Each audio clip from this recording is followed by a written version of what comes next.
Hello Internet and welcome to this day in history for the 2nd of November. So, what do we have for you today? Well, we go back to 1917. The First World War is raging.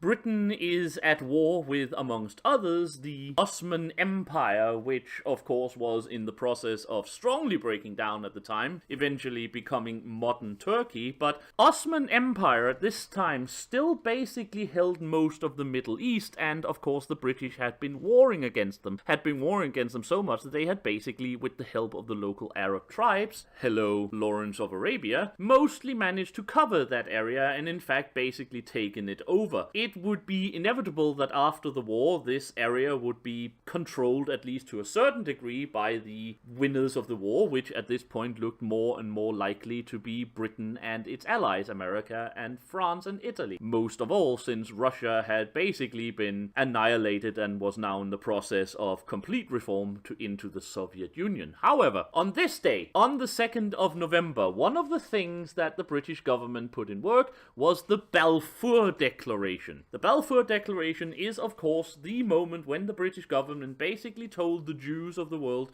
yes, we will support you having a homeland in the old Palestinian area that eventually became Israel. Basically, it was support for the Jews as a right to return to their ancient home in the Middle East around Jerusalem. There are many reasons why this is to be done. Of course, some of it was honestly just because, well, we have to get rid of the Jews somewhere. Others were, well, we have to do something for them. Another one was, well, we're at war and we can get probably extra financial support from very wealthy Jews if we tell them that we are going to take some of the lands of the Ottoman Empire and give it back to them. But most important of all, the Balfour Declaration was the first time in only God knows how many years that any Western nation actually managed to give support to the Jews as a race or a class or a people, put aside centuries upon centuries of anti-Semitism and say, yes, we support you. We support your rights, and we support your ability not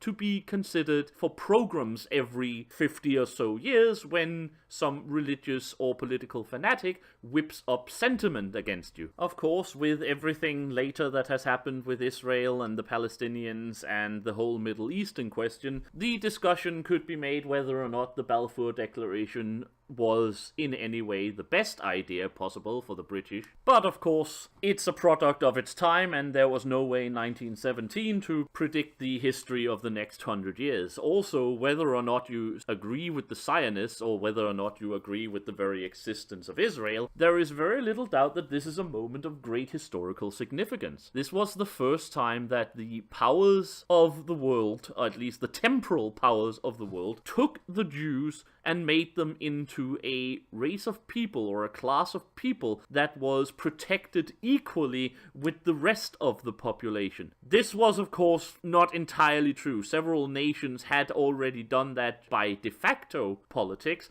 but this was kind of the first time where Jews became not just victims of anti-Semitism, but actually a protected class equal to a lot of others, and in some ways, whether you can say this is a good thing again or not, it previsages a lot of the later protections against homosexuals and transgender today and whatever else comes up. It basically started when you took the most hated group of people the Western world has ever seen and gave them political protections and political support for their not just existence but their right to a home. So yes, the Balfour Declaration of 1917, this day in history for the 2nd of November.